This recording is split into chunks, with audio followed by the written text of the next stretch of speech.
आइए सुनते हैं कहानी नाग शक्ति। माया अपने माँ से बोली, माँ मुझे खाने के लिए दे दो, कुछ गाय को चराने के लिए ले जाऊं। माया एक गरीब घर की लड़की थी। उसके परिवार में माता पिता और एक छोटी बहन। पिता बीमारी की वजह से बहुत कमज़ोर हो गए थे। वह अपना समय खाट पर ही बिताते।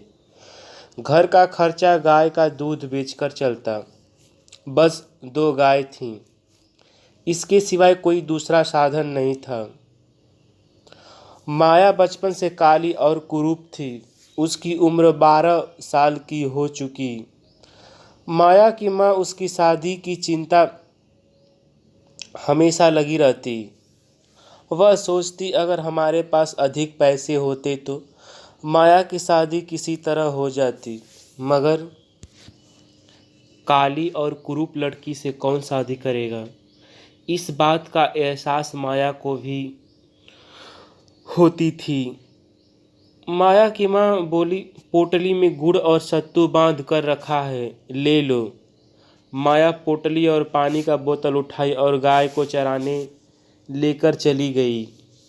गंगा नदी के किनारे ढलान और ऊंचाई वाले मैदान थे। जंगली झाड़ियाँ और पेड़ पौधे की मात्रा अधिक थी।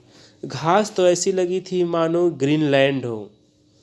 माया गायों को चराने के लिए रोज लाती।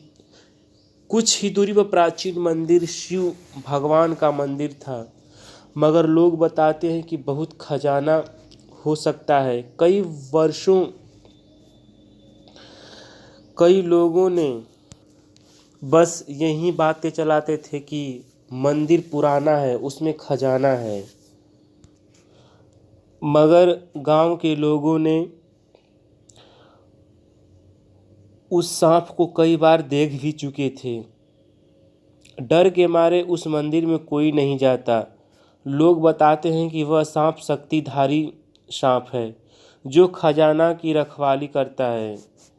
कई लालची लोग गए, मगर कुछ भी हाथ नहीं आया। 2 तांत्रिक अपनी विद्या के बल से अंदर तो पहुँचे, मगर सिद्धि करने बैठे तो वहीं काला नाग तांत्रिक को डस लिया।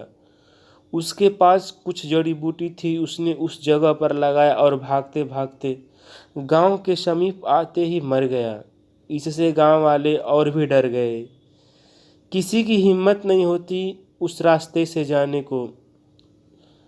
एक बार ऐसा भी हुआ था कि कुछ दबंग लोग खजाना के लालच में जेसीबी लेकर पहुंचे कि खंडहर को गिरा के देखेंगे और जो कुछ मिलता है उसे ले लेंगे, पर ऐसा नहीं हुआ। जब जेसीबी खंडहर के दीवार पर धक्का लगाकर गिराना चाहा तो वह हिला तक नहीं। ड्राइवर गियर पर गियर बदलता रहा, पर दीवार पर चोट तक नहीं आई।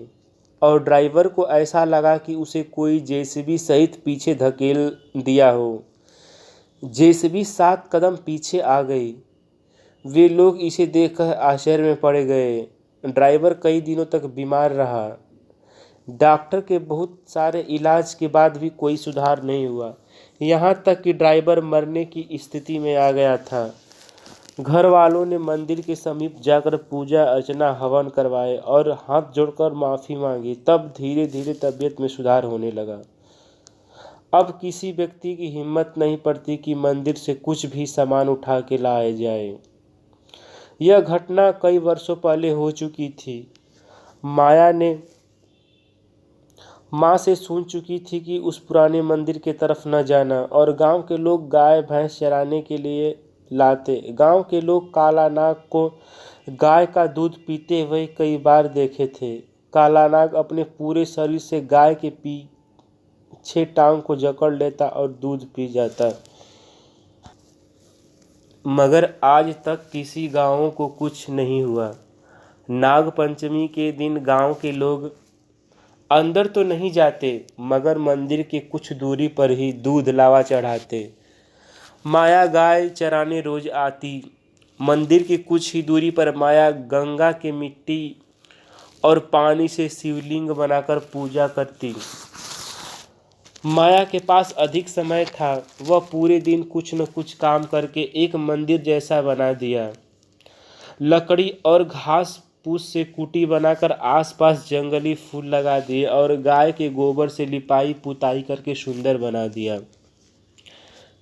कई दिनों मेहनत के बाद फूलों की बगिया रंग बिरंगे फूल से जगमगाने लगी। अब तो माया की दिनचर्या बन गई। गाय चराने लेके आती और गांव को मैदान में चरने के लिए छोड़ देती। फिर गंगा स्नान करके डब्बे में पानी लाती। गाय से दूध निकालकर शिवलिंग के पास रख के घी का दीप अगरबत्ती और फूलों की माला बनाकर पूजा करती। फिर घर से लाए गुड़ सत्तू मिलाकर भगवान को भोग लगाकर फिर खाती। अब तो माया का दिनचर्या यही बन गया। भगवान के सामने बैठकर अपने पिता की ठीक हो जाने के लिए प्रार्थना करती और अपने बारे में भी कहती, भगवान मैं काली और कुरूप हूँ, क्या मेरी शादी नहीं होगी। माया पूजा करते समय बस रोज यही प्रार्थना करती। उसके मन में उस समय पाप मोह ईर्ष्या लोभ उसके दिल में कुछ भी नहीं रहता। वह अपने स्वच्छ आत्मा से बस दो प्रार्थना करती, अपने पिता को ठीक होने के लिए और अपने कुरूप के बारे में। उसने कभी अपना सवाल बदला नहीं। माया अपने माँ से सारी बातें बताई थी मगर माँ ने गंभीरता से नहीं लिया। माँ सोची बच्ची है, खेलती होगी, समय कैसे कटेगा। नाग पंचमी के दिन माया गंगा स्नान करके दूध लावा दीप अगरबत्ती फूलों की माला चढ़ाकर पूजा किया और भगवान से यही प्रार्थना की अपने पिता को ठीक होने के लिए और अपने काले कुरूप के बारे में। जब शाम के समय घर आ रही थी तो फिर से दीप में घी डालकर 11 दीप जलाए। अगरबत्ती जलाकर प्रार्थना करके गाय को लेकर घर चली आई। जब कुछ रात हुई तो नागराज बाहर निकले। उन्होंने देखा कि कुछ दूरी पर उजाला सा दिखाई पड़ रहा है। पहले तो ऐसा नहीं हुआ था। नागराज को जानने की इच्छा हुई और वह उस स्थान पर आए। उन्होंने देखा कि वाह क्या नज़ारा है। 11 दीप जल रहे हैं। शिवलिंग पर नाग का शरीर बनाकर बिठाया है। अगरबत्ती की सुगंध से पूरा वहां का स्थान सुगंधित हो चुका था। चारों तरफ रंग बिरंगे फूल खिले और पूरी तरह से साफ सफाई। जब नागराज अपने शक्ति के बल से पूरी बातें जान लिए तो माया को आशीर्वाद और उसके पिता को भी आशीर्वाद दिए। अब माया के पिता धीरे धीरे ठीक हो गए। उनकी तबीयत में सुधार होने लगा। कुछ दिनों के बाद वह बिस्तर से उठकर चलने लगे। माया की माँ बहुत ही खुश हुई। जो डॉक्टर बोले थे वे आश्चर्य में पड़ गए। अब कुछ महीने बीतने के बाद माया का चेहरा भी बदल गया। वह पहले से अच्छी दिखने लगी। माया पूरी बात को समझ गई। मेरे प्रार्थना के द्वारा ही भगवान का आशीर्वाद मिला है मुझे। धन्यवाद। अगर कहानी आपको अच्छी लगी तो हमारे चैनल कहानी बहार को लाइक सब्सक्राइब और शेयर कीजिए तथा कमेंट भी कीजिए कि हमारी कहानी आपको कैसी लगी।